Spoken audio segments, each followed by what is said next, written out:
RipX and groove shadows. So I have a basic drum loop here. Let's hear just what that sounds like.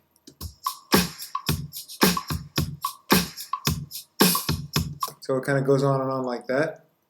Alright, so I dropped in some groove shadows, and I guess one of the convenient ways to do this is to drop them all at once into a folder. But I was sort of just checking everything out, and these are chopped up groove shadows. Anyway, so here are the examples, and I'll kind of explain what's happening.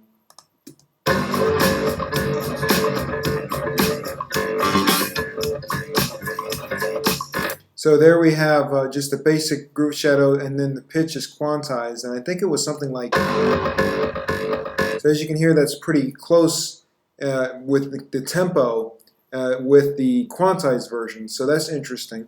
So then I went on and did some other things.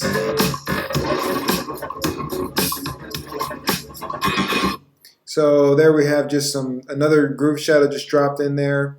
You can manipulate all these notes here.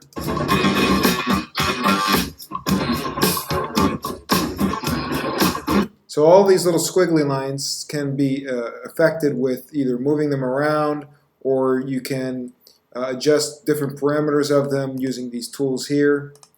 So as an example, I'll just move this up a little bit. So we heard an instant result. So it kind of tells us what's happening.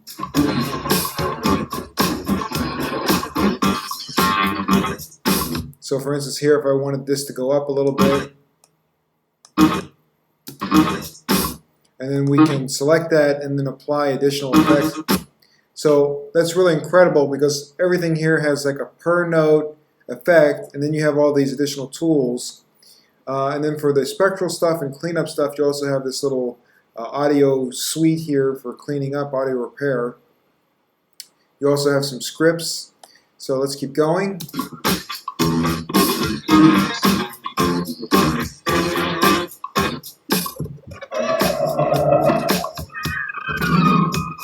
So there's an example where I went really crazy with the effects, and you can kind of tell what's going on with the effects when you select the track, and you see on the lower part here you have squiggly lines, and you can see which effects was used.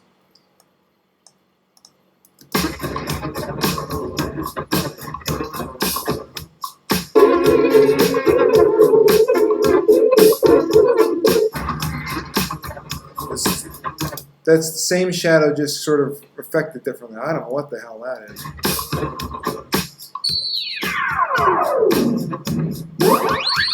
Alright, I guess we'll end it with that one. So that's just an example of just dropping in a bunch of groove shadows into the system, and essentially when they're shorter it's easier to do. You just simply drop it in, and you basically can choose whatever the heck you want, but to consolidate it I just use one of these presets as opposed to separating the stems. Then you choose RIP, and it sort of takes a minute for the smaller files, less than a minute, and then it'll let you know when it's finished up.